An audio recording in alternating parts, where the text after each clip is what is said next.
tentative budget public hearing number 2. We're having just a small technical difficulty with the PowerPoint, and so they are getting that squared away. Board members, I would entertain a motion for the adoption of our agenda for this public hearing. So moved. I have a motion by Ms. Barbara Jo Cook. Do I have a second? Second by Ms. Sue McDonald. All in favor signify by raising your right hand. It would be 3-0. We are anticipating Mr. Holmes to be here, and we'll let you know with that. I know Mr. Brown has been ill today. And so we will, you are correct, ready, or just, okay.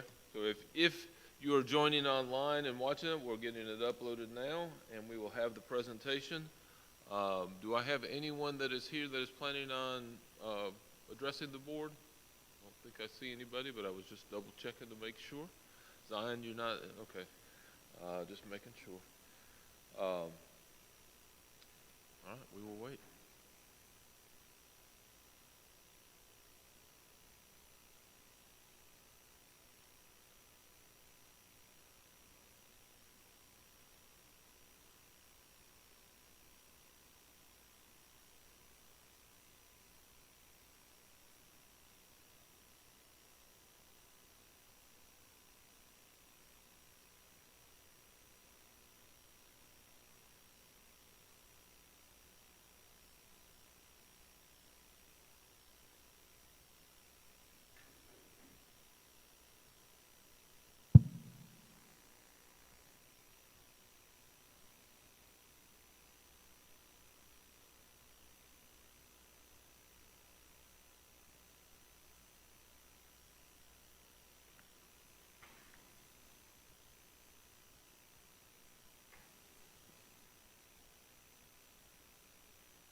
All right, thank you, Mr. Chairman. Board members, good to see you this evening. This is our second public hearing on our tentative budget. Just as a reminder, by law, we have to have 2 public hearings before you adopt any budget being general fund, et cetera, for the operating year that we're about to go into. So tentative budget is what we're looking at. This is the second version again, and I'll go ahead and tell you as we enter the PowerPoint, the changes that I've made from the last session will be highlighted in yellow, just to draw your eye. When we get done with this, we'll probably upload this to the website. We'll take the yellow off, so it'll be a finished version the public can see. So again, at 4:00 p.m., we're having our public hearing, and then at 4:30, we're going to make a recommendation. The superintendent is for you to adopt the tentative budget. Communicate effectively here's my goal for this afternoon. Our vision and mission, again, empowering each student to graduate college and career ready. We will be entering our 3rd year of our roadmap to success. Again, our goal here, aligning our resources for the primary focus of student and staff needs. So in this second version of our tentative budget, $114.5 million, these are appropriations, which means these are expense categories, expenditures. That's a little up from the last time that we talked. I'll share on a slide why that is in just a second. So the general fund is the only expense category that has changed from version 1 to version 2. FTE counts, again, just like last time we talked about, we're about 200 students down, approximately $1 million roughly. We earn about $5,000 a child for state money, is give or take $4,500 to $5,500, so I'm just rounding it to an easy number. So 200 times 5,000 would be $1 million. So again, that's a trend that we need to get some more students attending the schools. That's how we're funded from the state. So general fund expenditures, just a couple of big items. Our health insurance, again, as I shared with you last time, on the very last minute of the session, legislative session on March 28th, I think it was, the certified insurance rate was bumped up even more than we had originally planned. So about $21,120 is what it will cost to insure a certified employee here in the district. TRS, again, is going up from 19.98 to 20.78. That's approximately about $500,000 a year. Now, a new item, we were anticipating the governor's recommendation of a $2,500 salary increase for certified employees and administrators. We are going ahead and recommending that in our tentative budget presentation. For clarity, these are estimates and items that I have received from DOE personnel. The governor's budget's still not signed, just to be clear. He still has 40 days to do that. But the revenue items that I'll share with you in a minute have been enhanced by a few $1 million, which gives us the little bit more clarity to come to you with increased figures from the last presentation. And then when we get to another slide, we do want to talk about a retention supplement for GSCS years of service for teachers and other employees. We do feel comfortable at this time going ahead and including that in our tentative budget.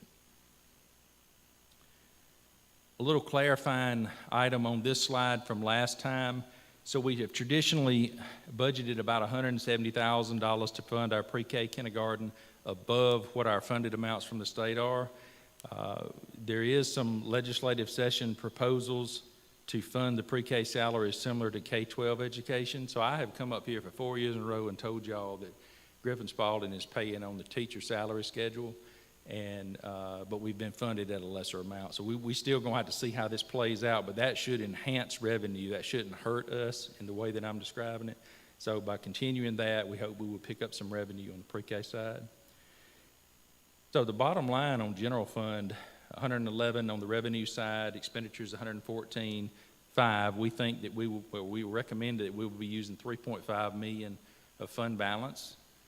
We have an audited balance from our FY23 audit of 44.3 million. By using this fund balance, it would bring us to 40.8 million. Still very much higher than the state threshold at 15%.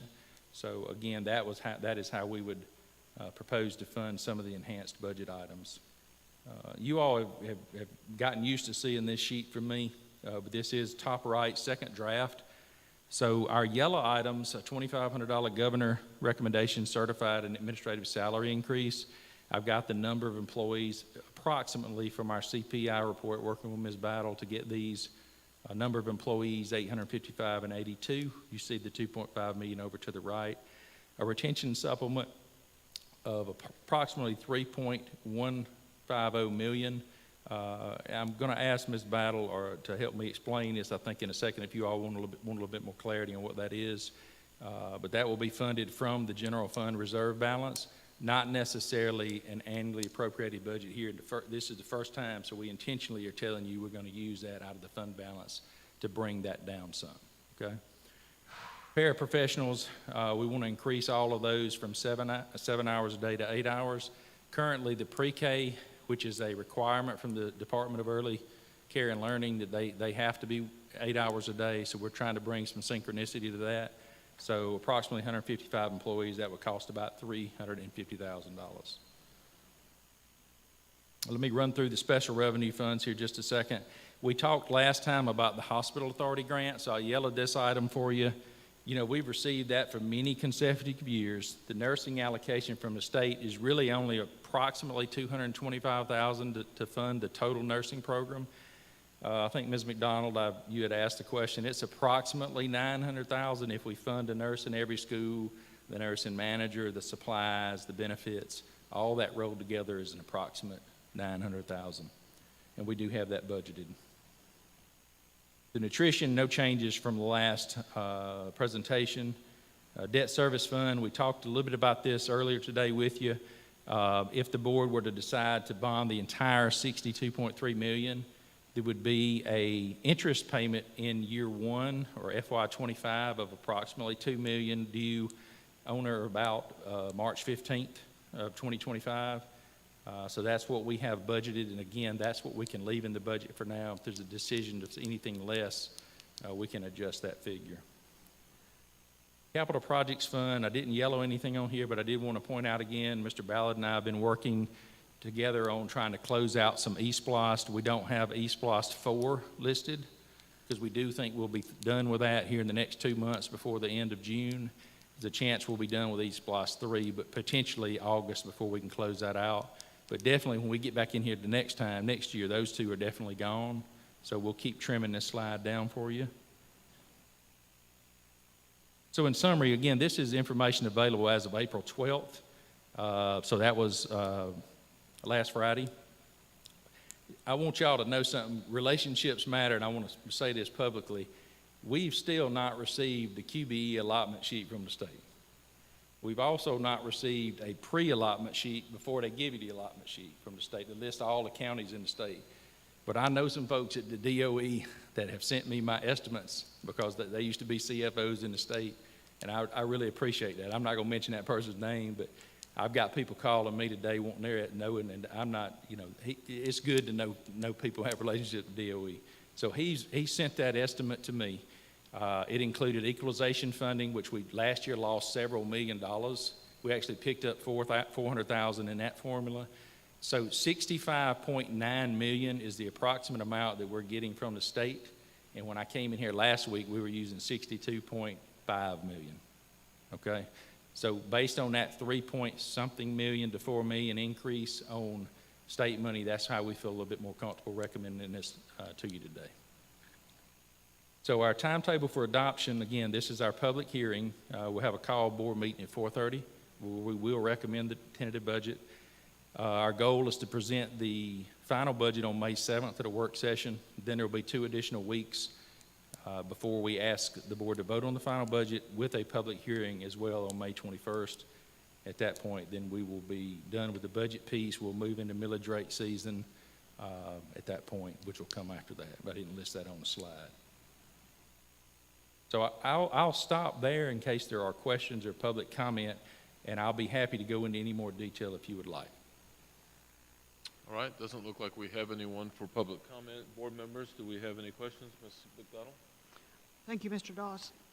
I just have I think I brought this up a couple of weeks ago about instructional coaches, to contract them more days prior to school starting and contract them days after school is out based on the planning and the importance of that position in each school. Having talked to several instructional coaches, what they do now is on their own time because they do what's best for kids. And does this include more contracted days for instructional coaches? I would say for the contract itself, as of now, no. Okay, so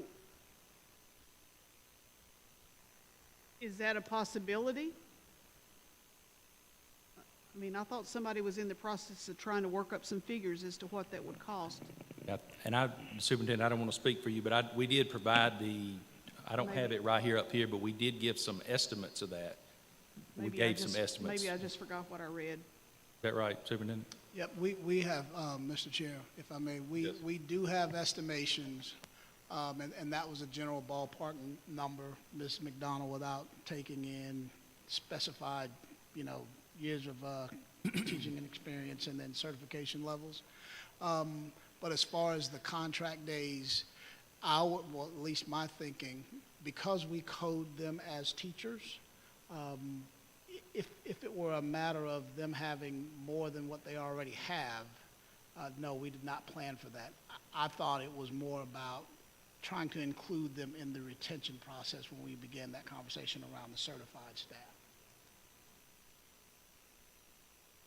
No, the conversations I've had with ICs are, they're just not being compensated for the work they do. I think all of us would probably feel the same way because they know the importance of the work and the importance of the work for the students and families they serve. That's all. It's no different than contracting a bus driver to work an extra couple of days, field trip to Atlanta and back or that type of stuff. I think it's something that this board ought to consider.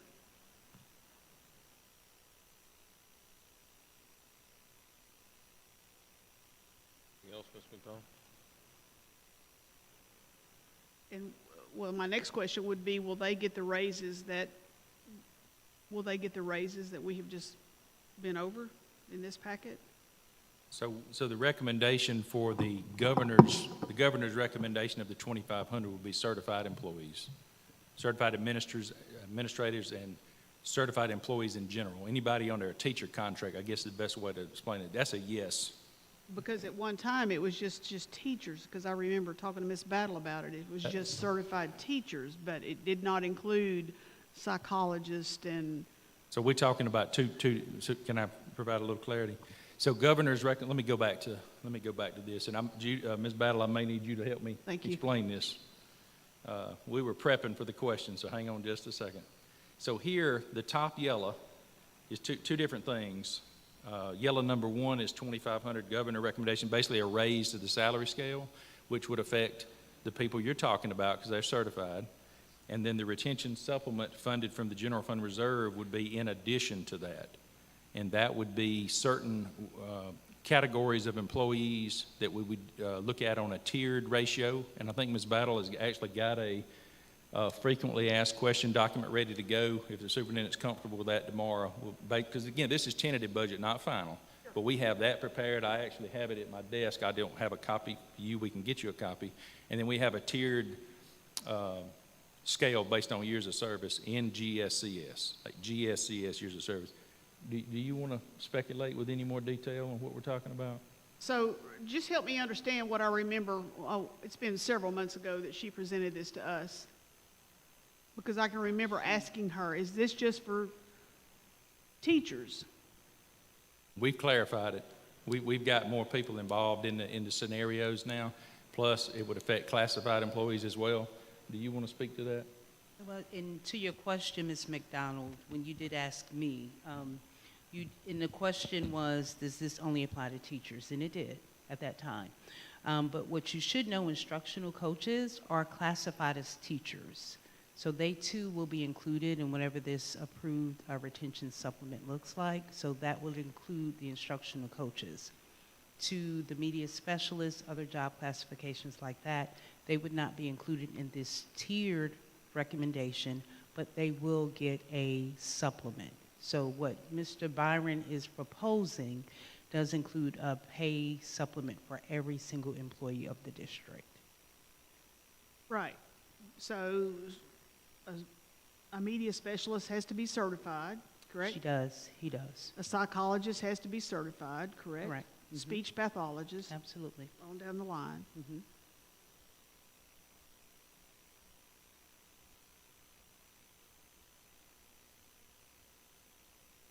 I would hope that we could help take care of all of our people, so to speak. Does that make sense? That we do give increases to media specialists, that we do give increases to speech pathologists, that we do give increases to psychologists, that type thing. So this proposed retention payment offers a supplement for every single employee of the district. Okay, all right. I don't know where I got off base with all this because, I mean, if you're not around it every day, you when you guys are in front of us, you tend to lose it, and then if you don't use it, you lose it. As a board member, I just want to be sure that we are taking care of our own and protecting our own as far as their compensation, because it's important to me as a board member that these individuals are compensated as they deserve to be compensated, is all I'm saying. Does that make sense? Yes, ma'am. So in a hypothetical, anybody that's certified or administrator right there on bullet 3, the first yellow, will get the 2,500 increase per the governor. They will also receive their local supplement as they always have. They will receive an incremental supplement that will go up as a percentage based on the 2,500 going up. And then they will also then receive some sort of retention supplement based on I'm a teacher or I'm another employee based on I said teachers or other employees. So I think what Ms. Battle is saying, the superintendent wanted to focus on teaching in the classroom, taking care of the teachers in terms of recruiting and retention for the classroom. They're under a tiered approach. Okay. There are other certified people, including administrators. They're certified, but they're not going to fall into that because they're not in the true classroom. They will receive something of another nature of a supplement, but not the same supplement that's tiered. Am I doing that justice? The intention is really to focus on teachers in the classroom every day with students. Everybody's job is critically important. We've done some things for classified. Here we did not give any intentional pay raises to classroom teachers Right. So that's what the goal here is, really to attract and retain classroom teachers. That's why we focus this efforts towards teachers, but we did come back and include every employee. Okay. Because when Dr. Simmons first started, we knew by all the surveys and the research done is that we've got to bring our minimums, whatever, based on the surrounding counties, and we took care of classified and support staff, which to me is just as important as everyone is important. Correct.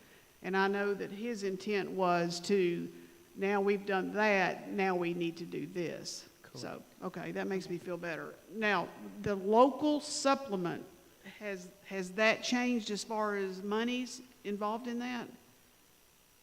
I mean, will I, as a teacher in Griffin Spalding, will my local supplement be more this next contract? If this retention, if you are working here with us now and you come back for 24, 25, and this is approved, your local supplement you'll have an additional local supplement added to your pay. Okay, all right, so the salary scale, obviously, based on many different things, and then the local supplement we control, as I recall, is that true? We control that? We do. Yes, okay, all right.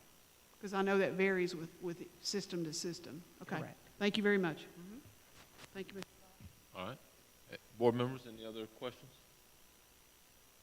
Mr. Jones? All right. Being that it is 4:28 and no one else has shown up for public hearing, I would entertain a motion to adjourn this, and then we can move right into our called meeting. So I have a motion by Mr. Holmes, second by Ms. McDonald. All in favor signify by raising your right hand. Let the record reflect 4-0. Mr. Holmes was able to make it in. I am now going to call our Griffin Spalding County School Board called meeting, adoption of the fiscal year tentative budget, 4:30 on the 16th to order. And I would, at this time, entertain a motion for the adoption of the agenda. I have a motion and a second. Any discussion?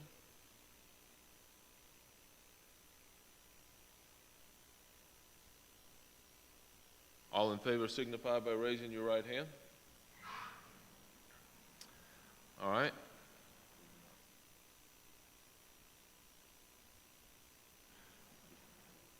We were supposed to do the adoption of the agenda.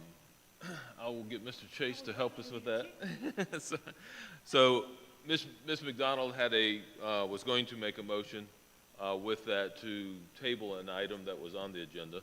So does she now need to, because the agenda has been adopted as presented. So when that item's called, she can make that motion at that time. At that time? And it can be tabled at that time. Okay, If thank that's you the so pleasure- much. if That's the pleasure of the board.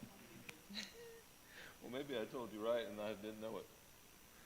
All right, so at this time we have a consent agenda items. What is the pleasure of this board?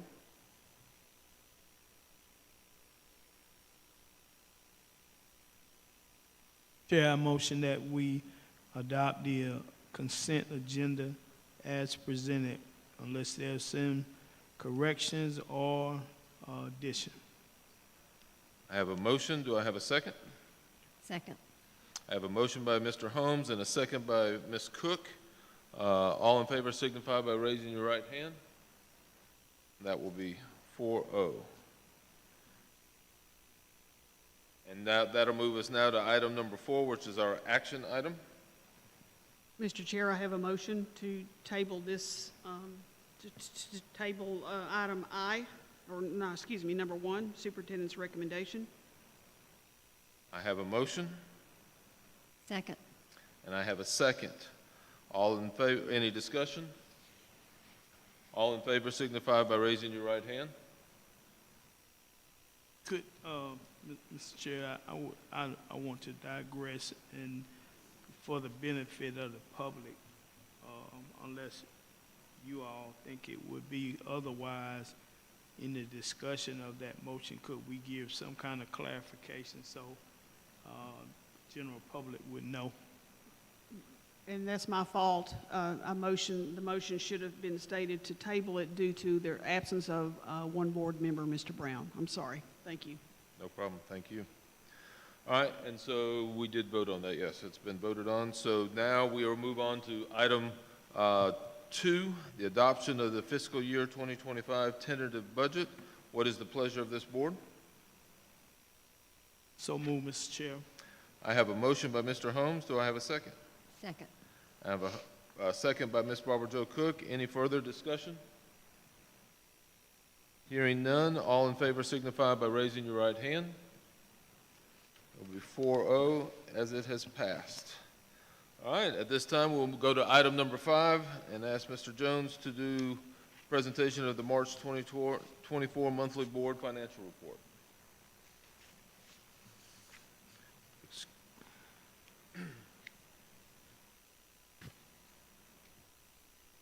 Thank you, Mr. Chairman.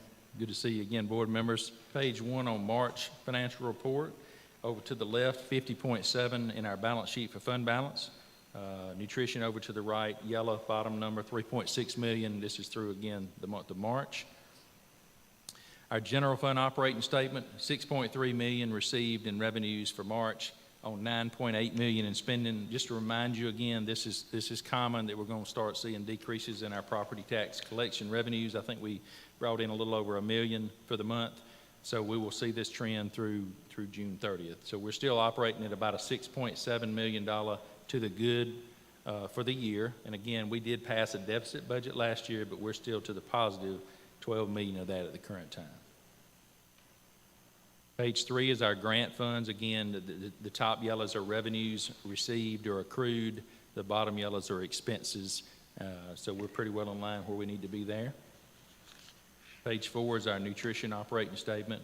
A little over $6 million in revenues so far through March on $5.2 million in spending. So Mr. Willard's office is still operating at almost $850,000 in a reserve to the good for FY24.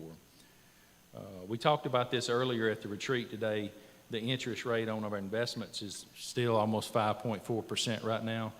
So $54.5 million is what we're managing at the moment. And the item above the yellow, SPLOS 6, we currently got in the bank $24 million. So going back to what we talked about at the retreat, 5.38% on $24 million is some really nice change that we're accumulating every month for cash flow. And page 6, again, we are at 1.166 for the collection month of February. That gives us right at 49 million, and I've still not been notified that the state's going to cut us off at the end of March. So I'll continue to wait on that letter to come and still ask questions, but at this point, like I've told you before, I believe we're good through the month of June. So the cap was 50 million. You know, if you keep adding that up, we should have 53 million, 52 million, which is stuff we really unbudgeted, but we're collecting the revenue on. And then in July, we'll start getting into SPLOS 7. So, Mr. Chairman, that concludes my report. Board members, you have any questions about the monthly report for Mr. Jones?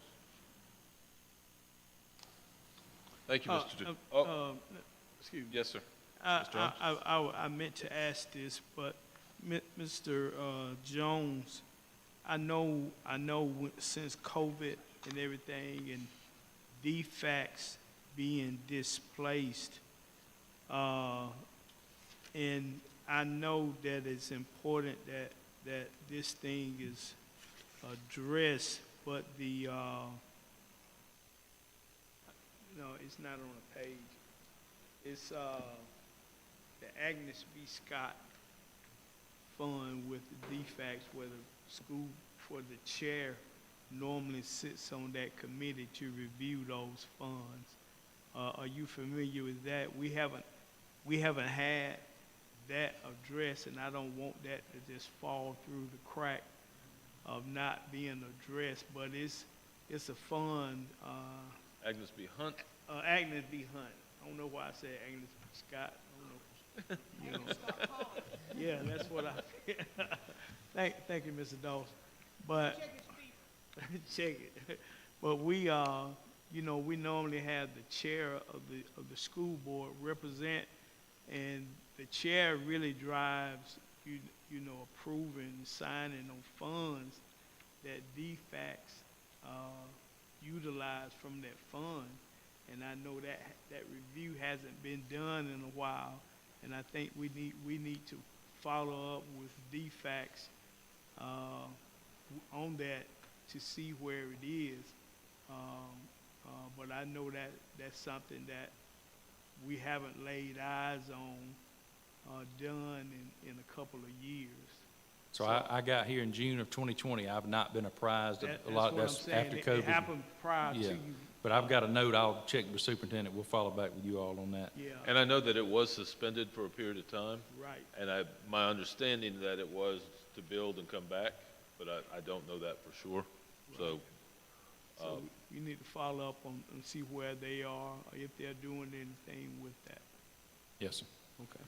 Thank you, Mr. Chair. all right, board members, we do not have anything for executive session at this time, so I would entertain a motion to adjourn. So move. I have a motion and a second by Ms. McDonald. All in favor, sit by raising your right hand. 4-0. Thank you for being here today. All right. It's been a long day, but it's been a good day. Apologize for being late, man, left.